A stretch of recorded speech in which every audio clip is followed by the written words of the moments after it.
Hello, thank you so much for staying on the AM show. So the Ministry of State Enterprises is now on the heels of public enterprises because of issues of productivity. So they've decided to create PELT. It is the Public Enterprises League Table, and it's an innovation to assess and evaluate the performance of state enterprises. We are told that this will kickstart on the 1st of July 2022. We want to know more about it, why it's important, and whether or not it will not turn out to be one of those other initiatives and interventions that we've seen over the years. I've been joined by Joseph Kujo, who is Minister for Public Enterprises. He's on my far left. And on my immediate left, we have another Joseph, but this time Sapong, not Kujo. And he is with the PELT Technical Committee and a member of SIGA. Thank you so much for joining us. So we all admit that clearly there's a problem with productivity.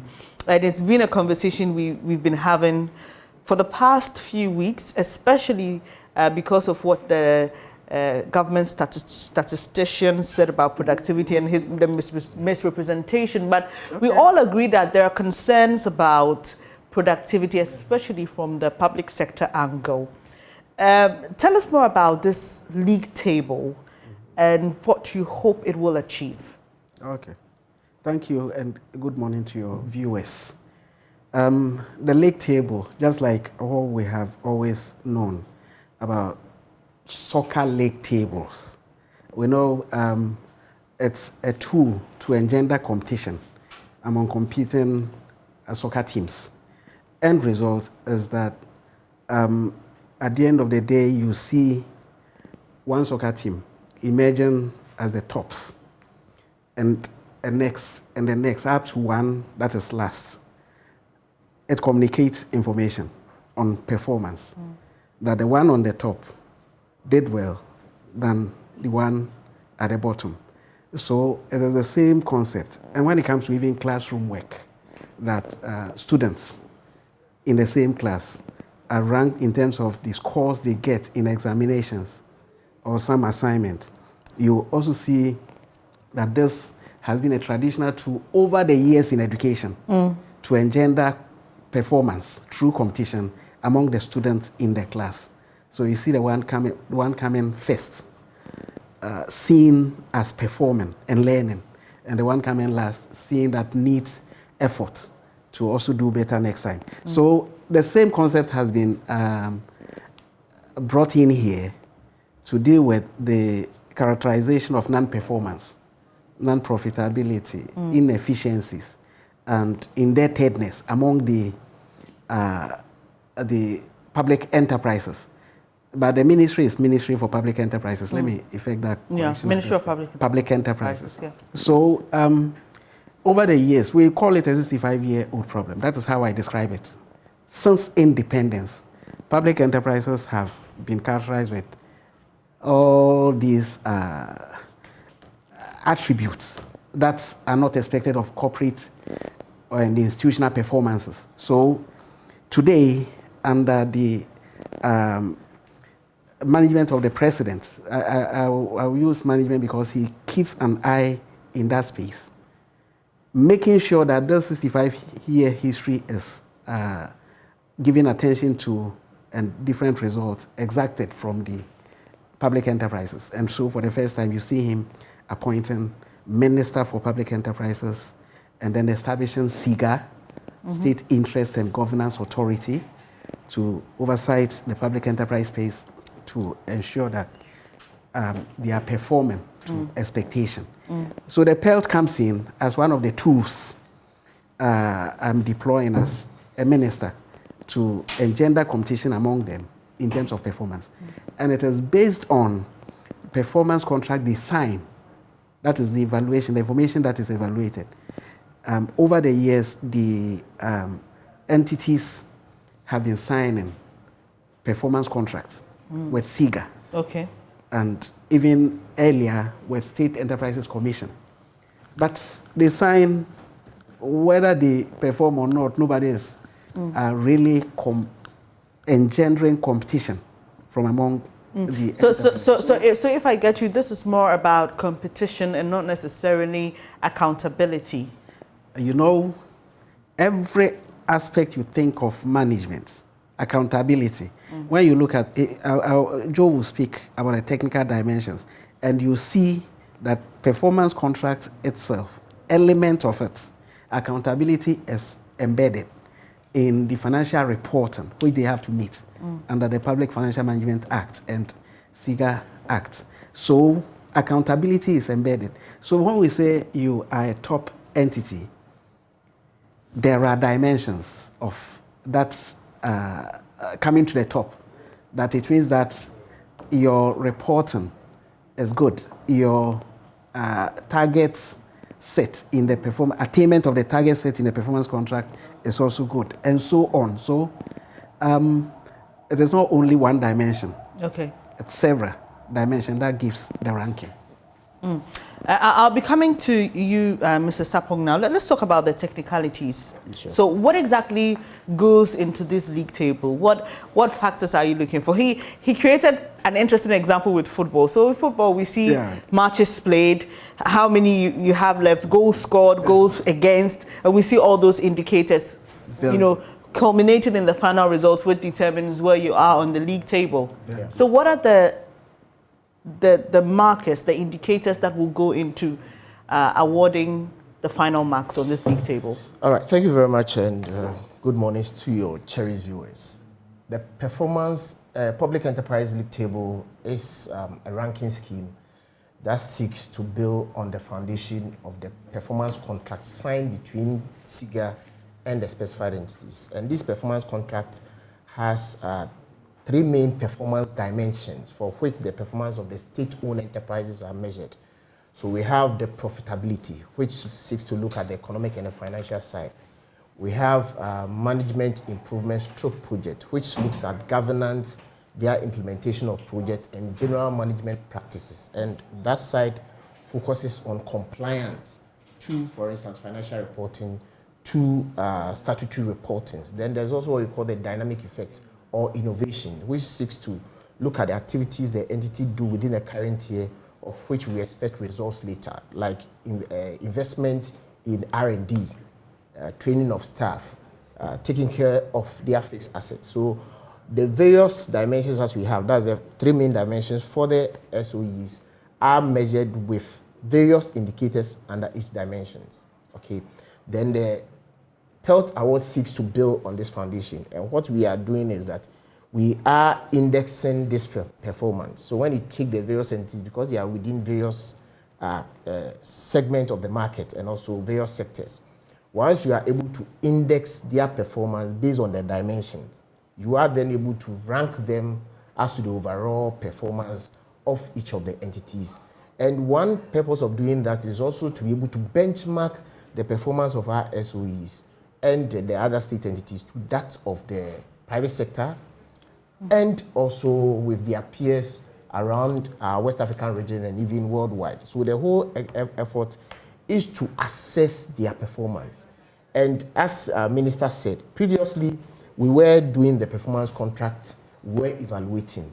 But because there wasn't any medium for which we were going to demonstrate the good work that they are doing, it is more of an individual report issued to the board and management, making recommendation to them. Now we are bringing the whole lens of accountability and transparency onto the SOEs by introducing this award scheme. So post-evaluation, we are ranking, we are telling the public the performance of these entities, and through that we expect the public to also help us to improve by giving pressure, because you and I know that the CEOs and the managers of these entities are our family members, our brothers and our sisters.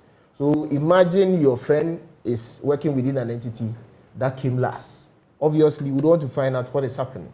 So the whole exercise is to evaluate performance continuously and also put the lens of accountability on these entities. And I must say that the performance contract that we are signing with these entities is a way for the entities to account to the people of Ghana through the authority established to do so. And that is the focus, and for the framework that has been built, I think is a good thing, and we are going to achieve results. So the league table is one thing and the award is another. someone will say, why do you even need to award? I mean, it's enough to advertise the league table and like you've just said, just based on goodwill and based on perception, people will be able to appreciate your good work. So why do we want to create an awards in addition? Okay. Minister, would you want to answer that? It's good you understood the soccer club analogy. Why do we give cap to the winner in a tournament? Why do we do that? You give a symbol that will be displayed on the table of the winner, that as people troop to the soccer club's showroom, they see that over the years, the soccer club has been performing. Why do we give this, what do we call it, medals that we hang in the neck of the soccer players or athletes who come top? So awards is part of competition naturally. But these are public workers. It's like saying that. So yesterday on the show we had a question on our Facebook page, and we asked people to rank the performance of the president on a scale of 1 to 10. Okay, it's like saying that you have been employed to do a job, and you've done the job. Why should I award you for doing your job? I love this kind of argument. So, Joy, here, if the management and board decide to say best worker, we should give the best worker something to hang or a plaque to put in his house that would demonstrate and remind him to keep working. It's bad because we paid you to do what you are doing. No, award has always been part of competition. That's the one that comes first. In this case, don't think of a financial award. I'm sorry, it is not. It is just a plaque. How I wish maybe next time you go, you show the plaque. And there's no, as it is in this country, there's no ceremony or the pomp and pageantry. Before we realize we spent another God knows how many cities on a function to award public sector workers. Very good. That's a necessary expenditure. A very necessary expenditure. Don't forget we incur costs to exact outcomes. The reason why we incur costs is to exact certain outcomes. And what you have to do is to compare what the outcome is relative to the cost. I'll give you an example. This plaque, when given to a CEO, and the fellow didn't get a plaque, okay, the true cost for this whole thing is hiring a venue and then giving people plaque. That's it.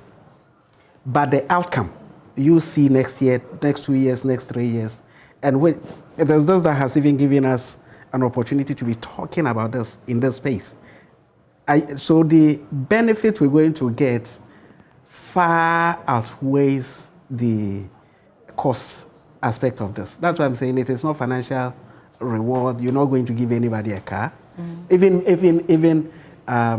what do we call it? Models like a most beautiful woman get a car, let alone somebody who has taken charge of Ghana's assets in excess of billions. But that person is paid to do their job. The person who wins the pageant you're talking about is not paid. They go up for a pageant. No, I'm saying award. I'm talking about. If you are paid, you will be a poor manager. Trust me. I don't know your. I'm asking questions that are on the minds. And let me just come in. I'm asking questions that I believe are on the minds of many Ghanaians. Yeah.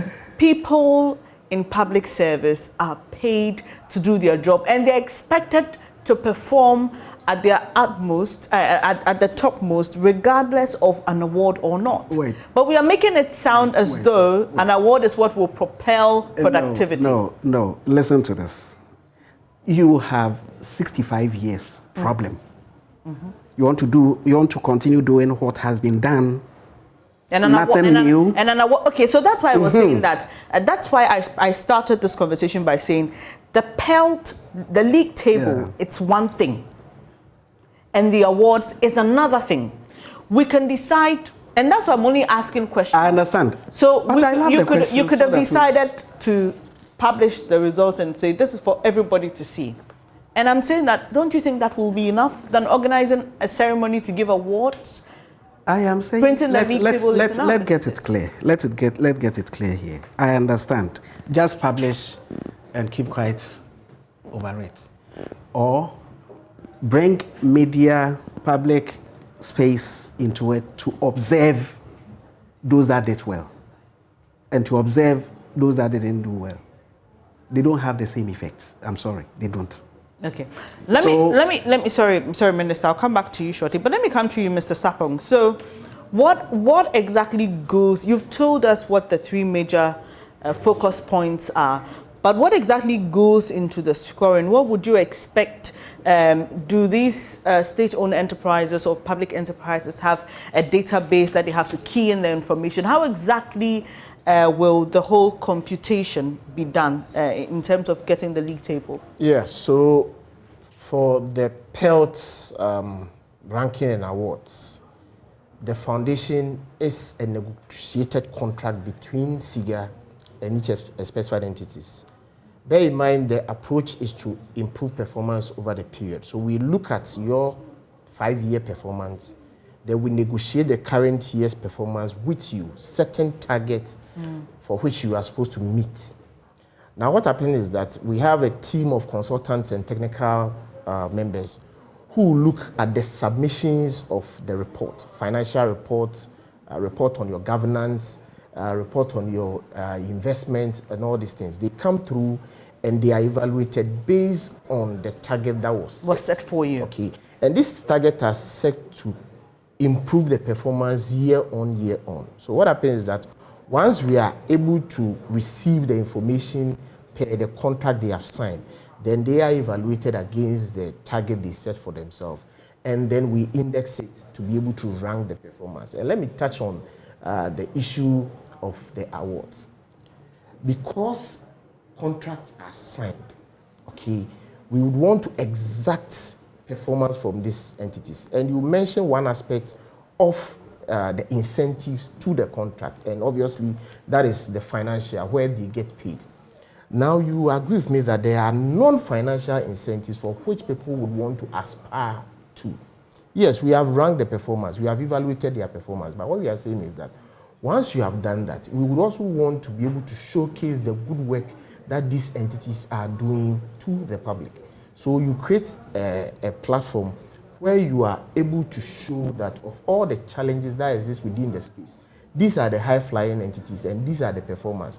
One thing it does is that because you have an index, when performance are improving, you realize that the overall index over the years will keep appreciating. So the performance contract, the awards are only an add-on feature to provide a non-financial incentives for the SOEs. Everybody would want to be honored by the president as having been the most productive worker or the most productive entity. Bear in mind, we are talking about entities superintending over 30% of the asset of this state.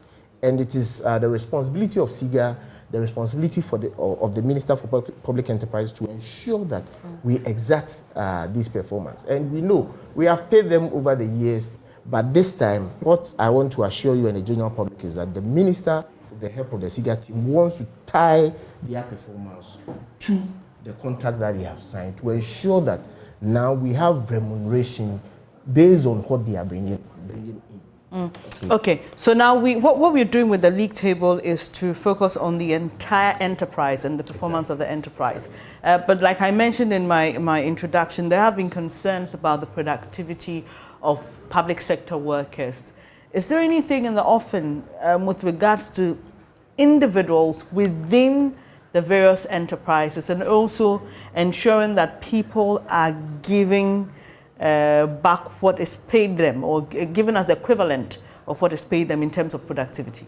Yeah, thank you very much. This is a very good point, and we are very happy to have started work in that direction. So the whole idea of the performance contract is to look at the entity itself. Now, within the contract, there's a clause to tie the organization's contract that have been signed to the performance of the individual worker, so that the incentives regimes are also tied to the performance. So within an organization like ECG, if we are looking at the performance of the ECG, we are also tying the same performance to that of the worker. Situation where ECG is unable to meet the target they have set, and SIGA, with the help of consultant, we do the evaluation. because there's incentive regime which we are supposed to recommend payment of bonuses and other allowances, we are able to recommend for non-payment of bonuses within that particular year. And if your team can come to our end, we can show them all these things so that an individual entity that is not performing is tied to the performance of the entities. Okay, sorry. So it means that there are people who can hide under the shadow of their colleagues who are working, right? Because if you're looking at, so like you mentioned, ECG. So collectively, ECG performed well, and so we're going to give workers bonuses. But what I'm asking is, how are you assessing to ensure that individuals working within the Electricity Company of Ghana are giving us what's worth our money? Let me take that. You know the meaning of organization. Organization is a group of people working together to achieve an objective. Exactly. What you are looking at is the objective. Profitable. The investment made, have they made a required return that is comparable to what the private sector is giving to its shareholders? The state is thinking in the same direction. So once it is an organization and it is profitable and it is efficient, that characterization means the individuals there are working. It is not up to me, Minister, or SIGA, Director General, or Joe, the technical person, to go there and say individual workers. Okay? Now, management, to achieve an outcome, always has a systemic approach to achieve it. As you do micro and spend all the time on unimportant things. Sorry, let me just say that this question was not about SIGA or your ministry, to be precise, but about the general concern about the productivity. I'm developing the point. The general concern of productivity.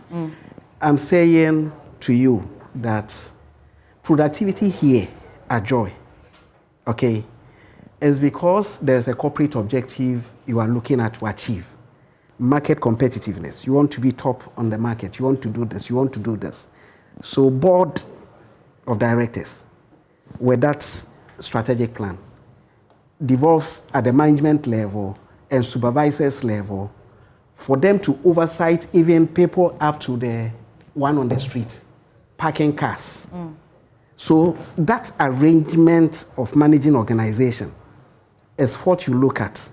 That the productivity of the guy parking the cars there, or the frontline worker, the reception. The board chairman will not come to her, but expecting CEO to perform, and CEO expecting his line of management to do their job, and line of management expecting the supervisors to do their job, the customer service will be functioning. That is how to exact productivity. So for you, because there's a correlation between the entire productivity of the organization to the individuals and their input, which leads to that, there is no clear-cut strategy on how to assess individuals within the public sector. That was the question I asked. That's why I'm saying, if you understand management, this question will not arise. No. I'm asking you. So here, so you use Joy as an example. Let me use it. Very good. So we're individuals. You are appraised. Yes. Exactly. And that is what I'm asking you. So what? So there's so much. There's a lot of focus on the league table now, and I'm asking. There are concerns by people that public sector workers are not productive enough. Some are saying match their salary to their productivity. Exactly. So if you give off 70%. This is the A amount you're earning. And that's why I'm asking, yes, you are the minister, you are a technical person of SIGA, but what is the existing mode of assessing public sector workers? How do we do that? That is what I'm saying. If anybody should say to you that to assess public service workers, and when I say workers, I'm talking about from cleaners to directors, that anybody should put up any scheme that will assess them, and then the pay they get, we get the equivalent performance to the state. You cannot put in place systems. Are they appraised? Do they do yearly appraisals? Certainly, if you go to, I worked in Cocoa Board as investment manager. There is staff appraiser every year. That is what fits into recommendations for promotions and so on. Do you understand? So we're saying now, the 65 years we've seen that kind of performance. something is missing. Something is missing. That's systemic oversight. In fact, let me even throw in systemic oversight from even Parliamentary Select Committee, which never became the case that there was Are you admitting that there may be an oversight even with appraisal? I'm trying to follow. No, not appraisal at the. Wait, I don't micro. No, I'm not talking about you directly. You're talking about a 65-year-old problem that has existed. There are enterprises. Enterprises, several of them. Individually, they are doing what they are doing. Their own thing, yes. CEO, some even getting accounts from them is even difficult. Do you understand? Yes, I do. You share SIGA, what they so are I think we're on the same page. Exactly. Here. So I'm saying that the solution is not at this level to go and find out whether they are doing staff appraisal. The solution is to award enterprises that deploy innovation, technology, to deliver their services efficiently. And if you have technology working and your input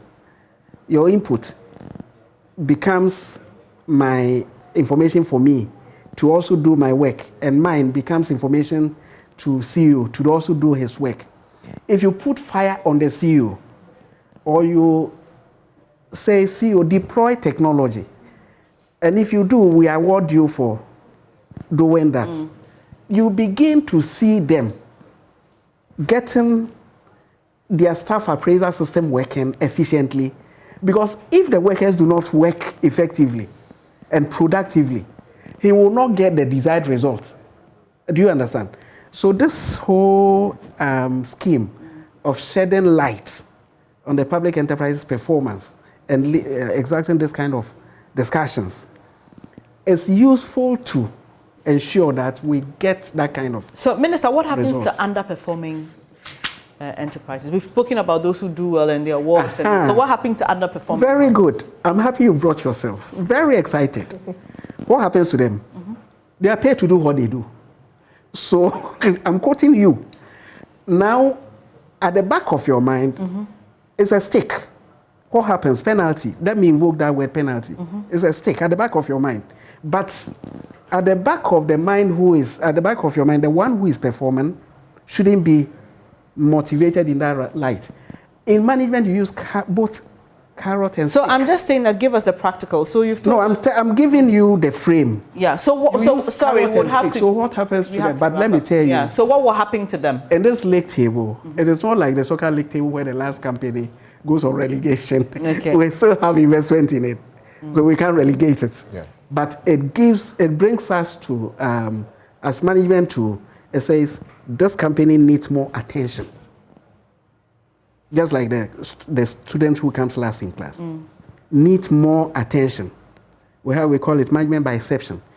That the ones that are doing well, you don't spend that much time because they are doing well, they are motivated, they are driven, they are achieving the result you want. So the time available to me, then say those that became last, keep more eyes on them so that they will also perform.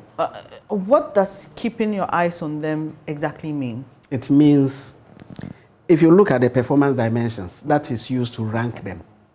Maybe on financial reporting, meeting deadlines, audited financial statements, maybe they were not reporting and they scored low on the index he talked about. Maybe targets, operational targets they set, they were not achieving them. Like if you say operational target, they are in different enterprise space.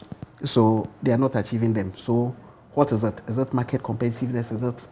Is it tariff? You know, some of the state entities are price takers. Price takers in the sense that ECG want it to be profitable, just increase. If you increase electricity, the automatic profitability follows. But the price dynamics, is it there? Or cost management inefficiencies? They are not doing well at their cost management. Or staff outcomes. You know, ECG staff may come out, they take the money into his pocket. Deploy technology, and so on. So what happens to these whole space is that you want to shed light. Those that are doing well, you say, kudos. Yours is the carrot. Those that are not doing well, yours is the stick. Is it capital injection? Is it this? Is it this? Is it penalty like firing? Do you understand? Like, is it more training? Is it capacity building? Is it so that you get to know and focus solution? So I appreciate that you gave the example of the ECG and other price-taking entities. Very good. Well, obviously, like Ghana Water. Yes, and all those ones. So do you factor that in your assessment? Because right now we are dealing with a possible tariff adjustment. They say that give us more money so we can be efficient. Ghana Water Company Limited says, look, we are stranded. If you don't give us money, we can't give you the best. So, I mean, comparing that to other entities that do not do their kind of work and so may, and I'm saying this based on assumption, may have a better performance when it comes to profitability and all that. Do you make room for those adjustments in your assessment of these entities, seeing that they may not be a level playing field? I mean, for lack of a better expression. Yeah. Exactly, we do. So one of the things we do is that we establish what we call the assumptions for the contracts. In doing so, we want to know the price that they are willing to take and what is being issued to them based on the PRC engagement. Then when you are also looking at that side, you also would want to look at the system losses and the other losses, which normally would affect how the pricing of PURC is done. So in the case of, let's say, ECG, the allowable system loss is about 23%. Okay. What we would do is that we would want to bring them below that, so that automatically when the PURC is doing their assessment, it would then be in their favor for them to be able to improve on the pricing. So all these assumptions are taken care of when we are negotiating on the price to ensure that there's some level of fairness within the space. Yeah. Sorry, we have to wrap up. So this is starting on the 1st of July. We are kickstarting the PELT on the 1st of July. So should we expect that after? The events, the awards program, unfortunately we could not shift to 1st of July. Okay. That was desirable. We could not achieve it. 30th June is the awards night publication done. So 1st of July, everybody sees what happened the previous night. Okay. Yes. So it means that you've been assessing them for a year's period, right? Yes. This is based on 2020 performance contract signed. Okay. Yeah. All right. So we'll be keeping our eyes on that on the 30th of June. We will see that published and we'll see the state enterprises that are doing what they're expected to do. Thank you so much. But I love your insightful questions to shed more light on the award. And I congratulate you. You deserve an award. I appreciate that. Even though you are paid to do what you do. I appreciate that you can make it here this morning. Joseph Kudjo is Minister for Public Enterprises, and you just heard him speak. And on my immediate left is Joseph Sapong. He is with the PELT Technical Committee and a member of SIGA.